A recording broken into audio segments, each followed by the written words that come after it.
인류 문명사에서 동양이 지배하다를 설명하고자 한다.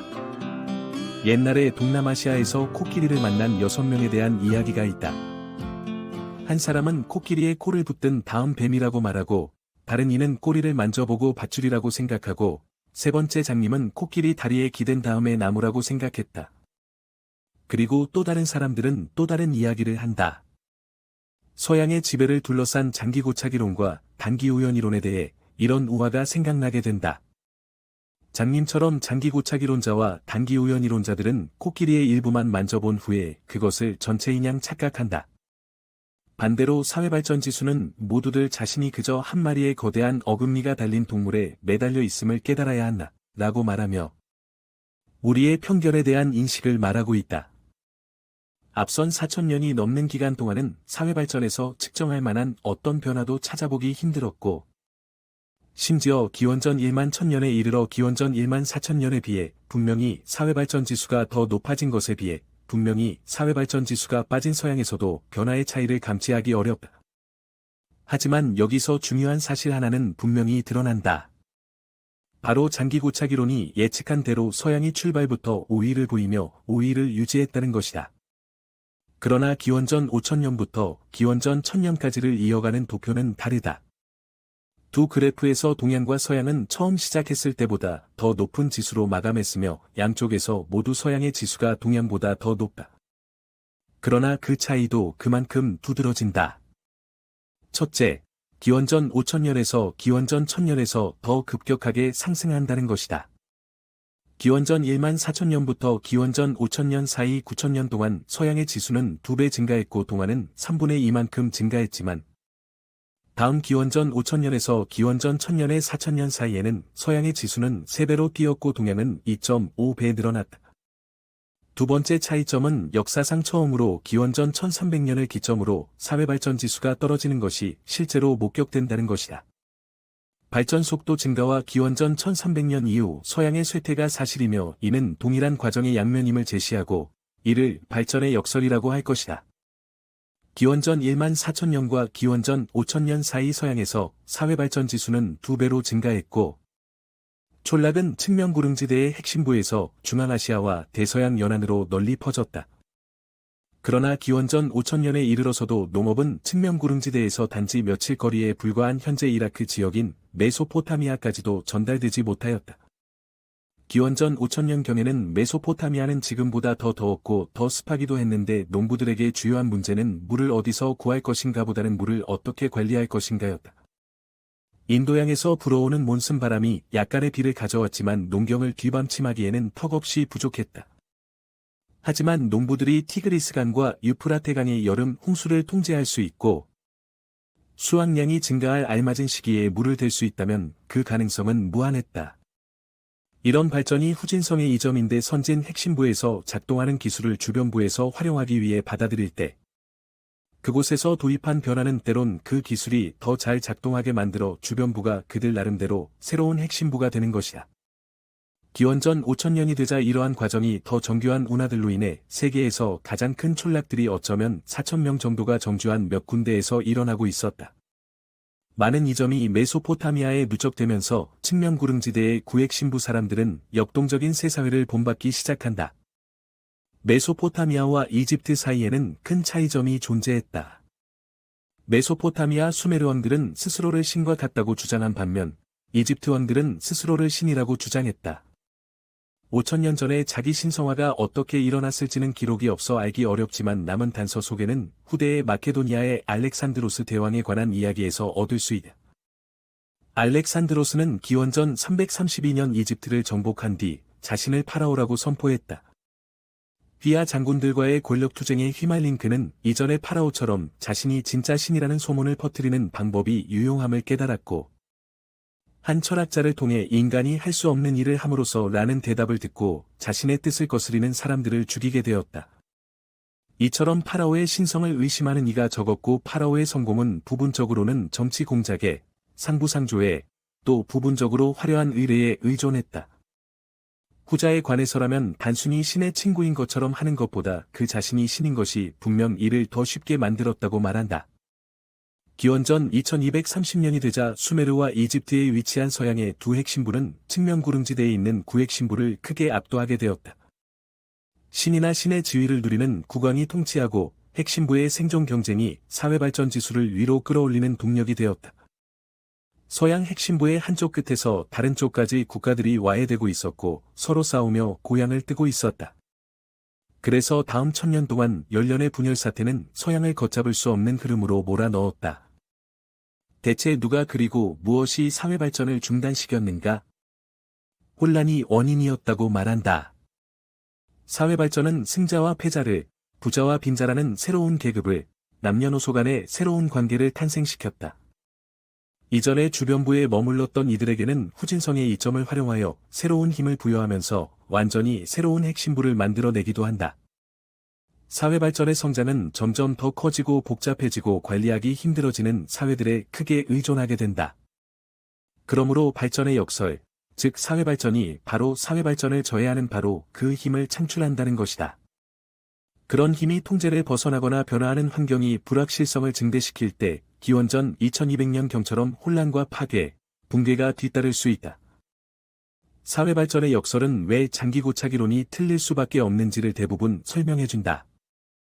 기원전 2000년에 이르자 서양의 사회발전 지수는 기원전 3000년보다 50% 가까이 높아졌고, 사회발전 지수는 계속해서 올라갔고 서양의 사회들은 갈수록 커지고 복잡해졌다. 국가들 간의 교역이 성행했으며 왕가의 기록들은 온통 교역에 관한 이야기로 가득 차 있었다. 이집트의 아마르나에서 발견된 기원전 14세기에 아시리아와 미탄이 같은 신생 강대국의 군주들, 그리고 히타이트인이 서로의 지위를 다투고 선물을 요구하고 공주들을 정략 결혼시켰다는 사실을 보여준다. 그들은 공유하는 외교 언어를 창조했고 서로를 한 형제라고 불렀다. 기원전 2000년대 장거리 무역의 영향은 폭발했고 기원전 1500년 이후 혼란스러운 서양의 핵심부는 전적으로 새로운 팽창의 시대로 접어들었다. 고고학자들에게는 흔히 이집트 선망이라는 병을 앓는다. 그들이 어디서 무엇을 하든지 간에 이집트에서 발굴 중이라면 더 좋은 것을 찾아낼 수 있지 않을까 하는 증상을 말한다. 반면에 동양에 대해서는 좀 관심도가 떨어지는 것이다. 동양의 핵심부의 변화에 있어서는 기원전 2000년이 되자 산둥에서 가장 넓은 거주지들은 버려졌고 인구는 중국 북부 전역에 걸쳐 감소하고 있었다. 바로 이 시기에 이집트와 메소포타미아도 가뭄과 기근, 정치적 혼란이 덮쳤다. 기후변화가 9세계 전역에 위기를 초래한 것이다. 후진성에는 이점이 있지만 불리한 점도 있다. 주변부가 구핵심부로 밀고 들어오자마자 유사하게 밀고 들어오려 하는 새로운 주변부와 직면하게 될 때 특히 그러하다. 얼리터우는 기원전 1650년경에 이르러 동양에서 가장 눈부신 도시였고 얼리터우와 변방지대 사이의 관계는 균형을 무너뜨릴 일이 발생하기 전까지는 교역과 약탈이 양자에게 모두 이득이 되는 메소포타미아의 아카드 제국과 아모리인의 관계와 다소 비슷했을 것이다. 동양에서 이 균형을 무너뜨리는 일은 기원전 1600년경에 불과 8km 떨어진 곳에 세워진 옌스라는 요새의 형태로 나타났다. 후대의 문헌은 이 시기에 산나라는 새로운 집단이 하나라를 무너뜨렸다고 한다. 대부분의 중국 고고학자는 기원전 1600년경에 황하강을 건너 얼리터우를 물리친 뒤 자신들에게 굴복하긴 했지만 여전히 더 세련된 적들을 지배하기 위해 옌스를 세웠다고 믿는다. 옌스가 대도시로 활짝 꼽히면서 얼리터우는 몰락하게 된다. 초기 국가들이 항상 중국 민족이었다고 생각하기 십상이지만 현실은 고대 동양과 서양 모두 신앙과 관습, 문화적 형식을 일부 공유하고 다른 측면에서는 상이한 국가들이 북적대는 다소 비슷한 네트워크가 존재했을 것이라고 생각된다. 고대 동양과 서양에서 사회발전 지수가 올라가는 과정도 유하게 보인다. 기원전 5000년경에 비해 기원전 1250년경의 사회발전 지수는 3배가 높아졌다. 하지만 일부 고고학자는 기원전 1300년 이후 서양 핵심부 전역에서 기온이 올라가고 강수량이 감소한 흔적을 지적한다. 그들은 가뭄이 기원전 2200년의 시나리오를 재현해 이주와 국가의 실패를 촉발했다고 주장한다. 다른 학자들은 지진이 핵심부를 혼란에 빠뜨리고 약탈의 기회를 제공하면서 변경지대의 습격자들을 핵심부로 끌어들였다고 생각한다. 사람들이 싸우는 방식에도 변화가 생긴다. 베는 것이 가능한 새로운 칼과 더 치명적인 투창이 생겨났다. 이 당시에는 질병도 일익을 담당했을지도 모른다. 기원전 1320년대 끔찍한 역병이 이집트부터 퍼져나가 기원전 1200년에 이르렀을 때 핵심부의 인구는 분명히 감소하고 있었다. 서양의 핵심부는 기원전 1000년까지 축소되었다. 더 넓은 바깥 세계와 대체로 단절되었고 최초로 사회발전 지수가 실제로 떨어지고 수치도 모든 측면에서 하락했다. 기원전 1000년에 이르러 사람들은 기원전 1250년경의 사람들보다 더 적은 양의 에너지를 획득하고 더 작은 도시에 살았으며 더 약한 군대를 전장에 내보냈고 문자도 덜 사용했다. 기원전 1200년경 무왕이 여전히 왕자를 지키고 있는 동안 상나라의 지배층은 장례식 때 부술만한 새로운 대상을 발견했다. 그것은 전차였다. 전차들은 안양에서 기원전 11세기와 기원전 12세기 무덤 20대 30군데에서 발견되었다. 상나라의 전차들은 그보다 500년 전 서양 핵심부에서 등장한 것과 매우 비슷해서 대부분이 고고학자는 기원전 2000년경 카자흐스탄에서 발명된 전차와 기원을 공유하는 게 틀림없다고 한다. 당대의 시로 추측되는 글로 이 주나라의 전차가 결정적이었다고 말한다. 전차도 스텝지대에서 서양의 핵심부에 도달한 지 500년 뒤에 같은 식으로 동양에도 도입되었다. 그러나 서양에서 동양으로의 전파가 중국이 격차를 줄일 수 있었던 원인의 일부를 설명하기는 하지만 당연코 가장 중요한 요인은 동양의 모방이 아니라 서양의 붕괴이다. 기원전 1200년의 동양의 사회발전은 여전히 서양의 1000년 정도 뒤처져 있었지만 서양 핵심부의 내부 붕괴는 실질적으로 지난 6세기 사이의 성취를 말끔히 지워버렸다. 기원전 1000년에 이르러 동양의 사회발전 지수는 서양에 비해 몇백 년밖에 뒤지지 않았다. 기원전 1200년에서 기원전 1000년 사이에 발생한 거대한 서양의 붕괴는 우리의 이야기행서 첫 번째의 전환점을 예고하게 된다. 서양의 핵심부가 대체 왜 무너졌는가는 역사의 가장 큰 수수께끼로 남아있다. 기원전 3000년 무렵 서양에서 우루크의 팽창을 무리로 돌린 혼란과 기원전 2300년 동양의 타오스에 대해서는 아는 바가 거의 없으므로 우리의 논의에서 제외해야 하지만 남은 4가지의 격변 사례는 짝을 지을 수 있다.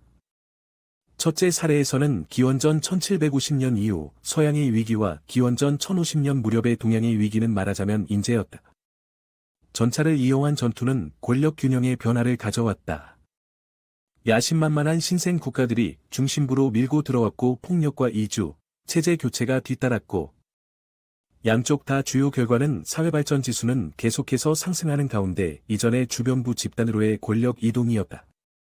둘째 사례로 기원전 2200년 2000년, 기원전 1200년 1000년 서양의 위기는 다른 것에서 가장 분명하게는 자연이 인간의 어리석음에 따른 결과를 심화시켰기 때문이다.